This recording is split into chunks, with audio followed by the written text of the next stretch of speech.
BEd प्रशिक्षित सहायक संघ के आंदोलन को आज 99 दिन हो चुका है। अपने मांगों को लेकर लगातार वह प्रदर्शन कर रहे हैं। जी हम बताना चाहते हैं कि व्यापम में परीक्षा को क्वालिफाइड करके इन्होंने शिक्षक बने थे और साथ ही तकरीबन 1.5 साल तक के उन्होंने कार्य भी किया है, जिनको सैलरी भी गवर्नमेंट की तरफ से मिला है।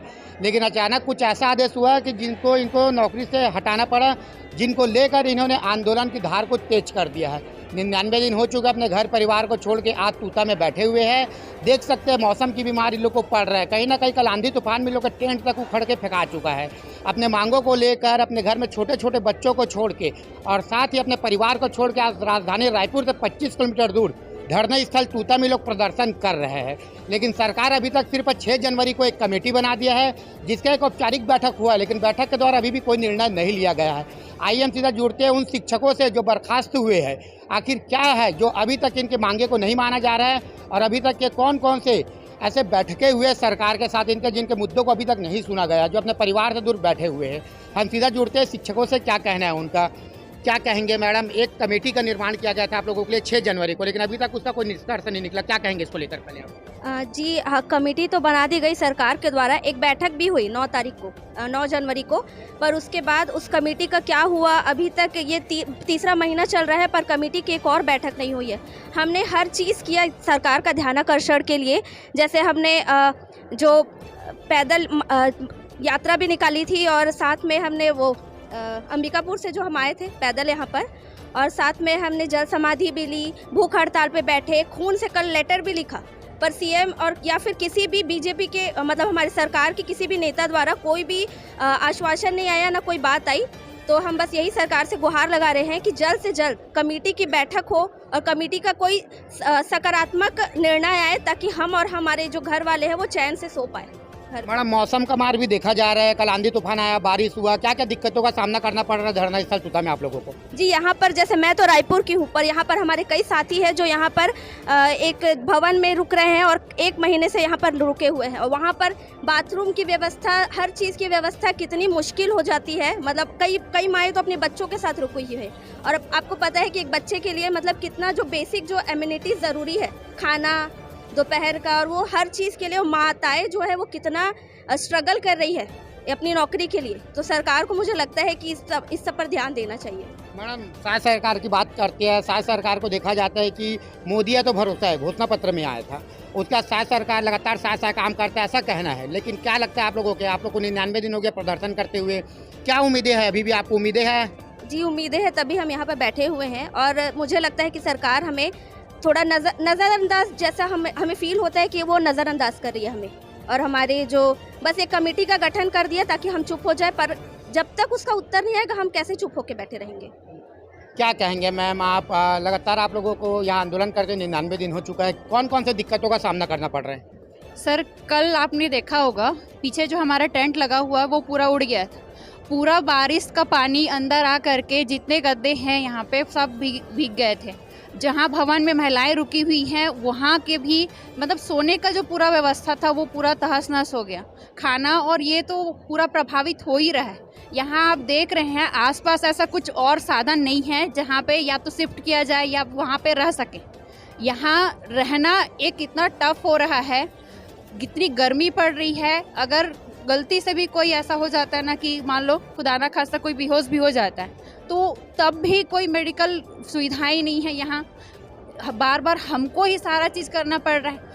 गवर्नमेंट को पता है कि 99 दिन हो गए हैं, सबकी हालत या सब जो है मेंटली तौर पर इतना टॉर्चर हो चुके हैं, सोचते भी बहुत इतना खतरनाक आइडिया आते हैं ना सर, बोला नहीं जा सकता। हर एक का सिचुएशन अलग अलग है, कोई किसी दूसरी चीज़ को फेस कर रहा है। जैसे बहुत सारे हमारे मेल टीचर्स भी हैं जिनके ऊपर में जो लोन का है वो लोग भी बार बार यही सोचते हैं कि कैसे पटाया जाए।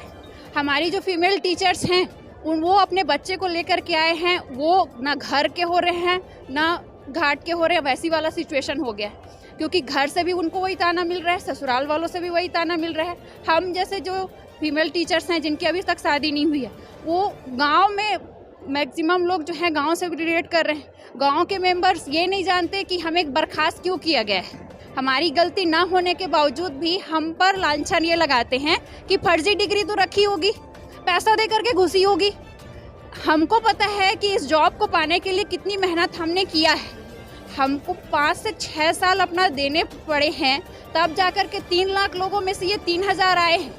ये टॉपर हैं, आपको रिजल्ट भी प्रोवाइड कर रहे हैं और गवर्नमेंट जो है देख तो सब रही है कि इनका रिजल्ट कैसा रहा है, कैसे बच्चे लोगों को नवोदय में सिलेक्शन दिलाए हैं। बस्तर और सरगुजा जैसे इलाके में अगर कोई ड्यूटी दे रहा है, जंगल में नदियों को पार करके स्कूल पहुंच रहा है, रिजल्ट अच्छा दे रहा है, तो गवर्नमेंट का ये सौभाग्य होना चाहिए कि ये जो 3000 मेरिट होल्डर्स हैं इनको कहीं ना कहीं समायोजित करें, इनसे ड्यूटी ले। विकास चाहिए तो आपको अच्छे लोगों को शिक्षा विभाग में लाना ही होगा। मैडम, समायोजन की बात कर रहे हो आप, तो क्या लगता है शिक्षा विभाग में आप लोग बड़ी संख्या में आपस बैठ गए हो आकर, तो स्कूल में शिक्षा भी प्रभावित हो रहा होगा, क्योंकि कहीं ना कहीं सरकार का नारा होता है पढ़ेगा इंडिया तो बढ़ेगा इंडिया, तो उसको लेकर क्या कहेंगे? सर, मैं सरगुजा जिले में थी, सरगुजा संभाग में पोस्टेड बलरामपुर में थी मैं। वहाँ सरगुजा को श्रेष्ठ बनाने की मुहिम चल रही थी। हम थे तो रिपोर्ट जो बच्चे लोगों का था वो सुधार रहा था। मेरा स्कूल ऐसा था जहाँ पे हिंदी बोलना अब दूर की बात है, मैथ्स, इंग्लिश, हिंदी सारे सब्जेक्ट ऐसे थे कि बड़े मुश्किल से, जैसे 5वीं का जो बोर्ड एग्ज़ाम होने वाला था उसमें मेरे को उम्मीद नहीं थी कि 5वीं वाले बच्चे पास हो पाएंगे। जब से हम यहाँ आए हैं बच्चे लोगों का रोज़ फ़ोन आता है कि कब आप लोग आओगे, कब हमारा पढ़ाई होगा। मेरा स्कूल ऐसा था कि हमारे जो प्रिंसिपल थे वो प्रमोट हो करके दूसरे स्कूल चले गए हैं प्रमोशन से। अब हम लोग दोनों बचे हुए थे, असिस्टेंट टीचर थे, दोनों को हम बीएड वाले थे, दोनों की दोनों बर्खास्त हो गए। मेरा स्कूल अब बिना टीचर के चल रहा है। अब कैसे चल रहा है पता नहीं, क्या पढ़ रहे हैं वो भी नहीं पता। जब भी हम फ़ोन करते हैं, जब भी देखते हैं, या तो उनको ग्राउंड में घूमते हुए फिरते हुए बस देखते हैं। वो सर देखिए, वहाँ के भी बच्चे 10 से 4 का अपना टाइम दे रहे हैं और मैदानी इलाकों के भी बच्चे 10 से 4 का टाइम दे रहे हैं, लेकिन वहाँ पे कोई पढ़ाने वाला ही नहीं है। और छोटे बच्चों को आप ये नहीं बोल सकते कि आप अपने खुद से पढ़ो, उनको तो ये समझ ही नहीं है कि हमको पढ़ना क्या है और क्या बताना है ऐसे करके। तो आप सोच सकते हैं कि मेरे स्कूल के जैसे जब हम दोनों के दोनों बीएड असिस्टेंट टीचर को बर्खास्त कर दिया गया है तो मेरा स्कूल तो शिक्षक विहीन हो गया, उनका तो अभी पता नहीं क्या ही हो रहा होगा।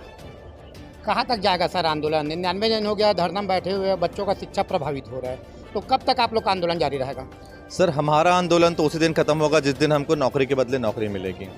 पहले तो हमें थोड़ा आश्वासन उस दिन मिलेगा जब कमेटी का रिपोर्ट आ जाएगा, और हमें बिल्कुल आशा है सरकार से कि कमेटी का रिपोर्ट हमारे पक्ष में देगा, क्योंकि हमारी गलती नहीं है। और सर, मैं जो खून से पत्र लिखे हैं उसके बारे में कहना चाहूँगा कि जब खून से पत्र लिखे हैं तो हमारे माँ बाप को बहुत तकलीफ हुआ। मुझे तो पता नहीं कि मुख्यमंत्री जी को तकलीफ हुआ कि नहीं हुआ, क्योंकि एक बच्चे का अगर एक खून भी निकलता है उसकी बॉडी से तो बहुत तकलीफ होता है उनके माँ बाप को। हमारे पेरेंट्स ने कहा भी कि बच्चों इस हद तक मत जाइए आप, लेकिन हमने कहा नहीं, ये नौकरी हमारी थी, अधिकार हमारा है, तो हम हर हद तक जाएंगे, और जब तक हमें अधिकार नहीं मिलेगा उस हद तक जाएंगे। और मुख्यमंत्री जी को पता नहीं बिल्कुल ये खून से जब पत्र लिखे तो उनको चोट पहुँचा कि नहीं पहुँचा। विपक्ष से तो आवाज़ आ चुकी है कि ऐसा जब हो रहा है प्रदेश में तो जो सरकार है, तत्कालीन सरकार है, उनको कुछ न कुछ सोचना चाहिए।